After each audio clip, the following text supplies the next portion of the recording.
Après une blessure au genou, l'un des plus grands défis pour le kinésithérapeute n'est pas de choisir des exercices, mais de savoir s'ils activent réellement les muscles à récupérer, car beaucoup de patients présentent un schéma très courant, des déficits d'activation du moyen fessier et du quadriceps, une perte de force et une moindre stabilité articulaire. Ainsi, même s'ils peuvent marcher ou même s'entraîner, leur système neuromusculaire n'est pas toujours prêt à tolérer des charges complexes ou des changements de direction. C'est là qu'apparaît l'un des problèmes cliniques les plus fréquents, car on prescrit des exercices de plus en plus exigeants, sans savoir avec certitude quel muscle travaille vraiment. Et quand le muscle cible ne s'active pas assez, le risque de rechute ou de douleur persistante augmente, ce qui pose une question clé en rééducation. Quel type de charge active le mieux les muscles stabilisateurs du genou ? Une étude a analysé cette question via l'électromyographie pour comparer des charges stables, comme un sac de sable offrant un stimulus constant et prévisible, à des charges instables, comme un sac d'eau où le poids se déplace continuellement, forçant le système neuromusculaire à s'adapter. En évaluant l'activité du moyen fessier, du vaste médial et du vaste latéral lors d'exercices fonctionnels comme l'appui monopodal isométrique, le soulevé de terre sur une jambe, la fente avant et la fente latérale, les résultats ont montré que le moyen fessier, clé de la stabilité du bassin et du genou, s'active davantage avec des charges instables, surtout en appui monopodal et au soulevé de terre sur une jambe, car le corps doit répondre sans cesse à de petites perturbations, augmentant l'activation des muscles stabilisateurs.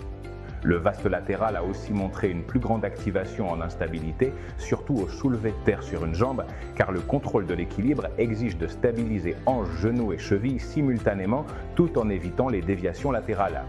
Cependant, le vaste médial a eu un comportement différent, avec une plus grande activation lors de la fente latérale avec charge stable, car ce muscle nécessite un environnement plus contrôlé pour générer de la force efficacement et contribue au bon alignement de la rotule, ce qui indique qu'un excès d'instabilité peut détourner une partie de l'effort vers l'équilibre plutôt que vers la production de force.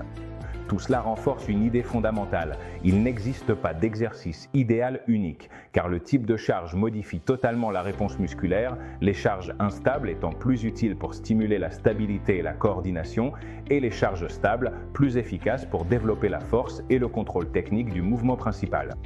Par conséquent, le choix doit toujours dépendre de l'objectif clinique, bien qu'en pratique, beaucoup de professionnels se basent encore sur l'expérience ou des recommandations générales sans pouvoir vérifier ce qui se passe réellement. Et c'est là que l'électromyographie change l'approche, car elle permet d'observer quel muscle s'active, à quel point et comment son comportement varie en modifiant des variables comme la charge, la position ou la technique, transformant la prescription d'exercice en un processus objectif et mesurable. En résumé, comprendre comment les muscles répondent aux différents types de charges permet de concevoir des programmes de rééducation plus précis, adaptés à chaque patient et à chaque phase de récupération, en cessant de travailler à l'intuition pour optimiser chaque décision clinique.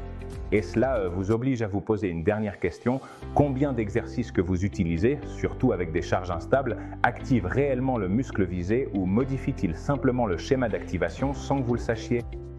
Plus d'infos sur Endurance via le lien dans la description.